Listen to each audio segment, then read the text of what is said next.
6 mois après la chute de la Pologne, Hitler se retourne vers l'Ouest. Après la Hollande et la Belgique, c'est au tour de la France d'affronter les Stuka et les divisions blindées allemandes.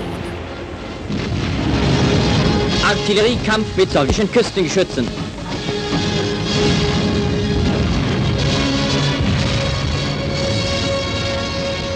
Voici comment la propagande allemande reconstituait l'attaque aérienne victorieuse à l'Ouest dans ces films soigneusement mis en scène par les équipes de Goebbels.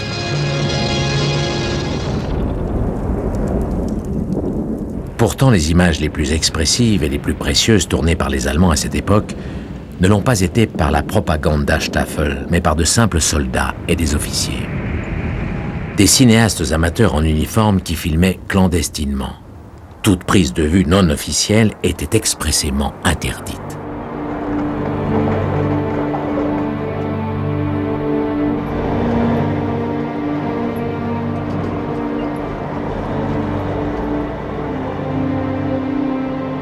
Ces Allemands ont laissé de la défaite ces images qui serrent le cœur, une France rurale renversée par la tempête, la fin d'une époque, la fin d'un monde.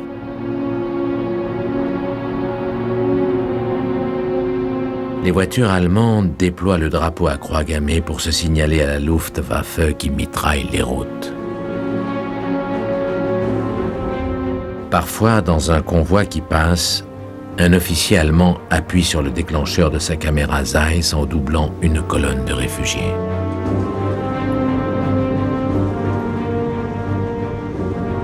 Ces images, volées par les cinéastes amateurs allemands, sont uniques. Et pas seulement à cause de la couleur. Même en noir et blanc, personne n'a filmé en France après le 10 juin 1940. Il n'y a plus à l'époque de pellicules ni de laboratoire. Les actualités cinématographiques ont fermé leurs portes. Tout le monde est sur les routes.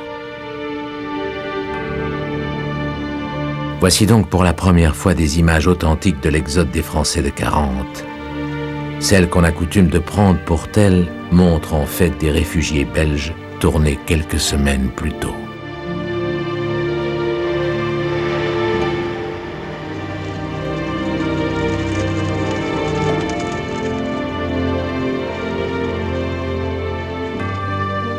Dans l'autre sens, voici les longues colonnes de nos pères et nos grands-pères, amers et vaincus, qui remontent vers les camps de prisonniers d'Allemagne.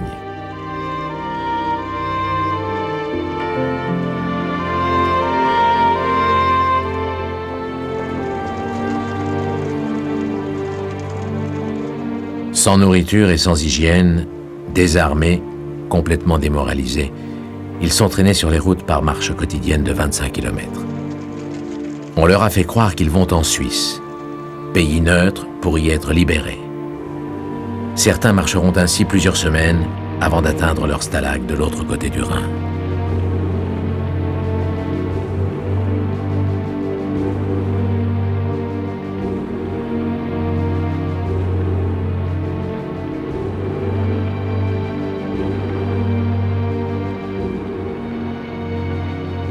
Tandis que la Wehrmacht s'approprie la moitié nord de la France, la zone occupée, les films et les lettres des Allemands brossent la chronique de cet été 1940. Hans Perels, un soldat de 22 ans, écrit « Les Français sont terrifiés. Ils voient en nous des barbares.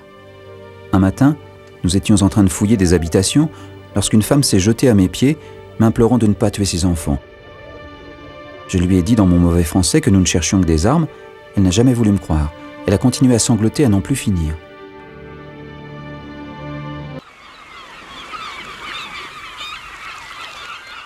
Quatre mois après le désastreux week-end de Zuidcote, Dunkerque n'est plus qu'un ossuaire d'acier. De toute la Flandre belge et française avaient convergé sur ces plages des unités égarées sous le pilonnage de l'artillerie allemande. Trop d'hommes, pas assez de navires.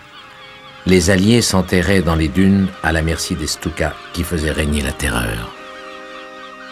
Il ne reste plus qu'un musée du transport maritime à l'agonie, là où l'Angleterre avait réuni tout ce qui flottait pour rapatrier son corps expéditionnaire. 300 000 hommes sont parvenus à s'échapper, mais 80% de la ville est détruite.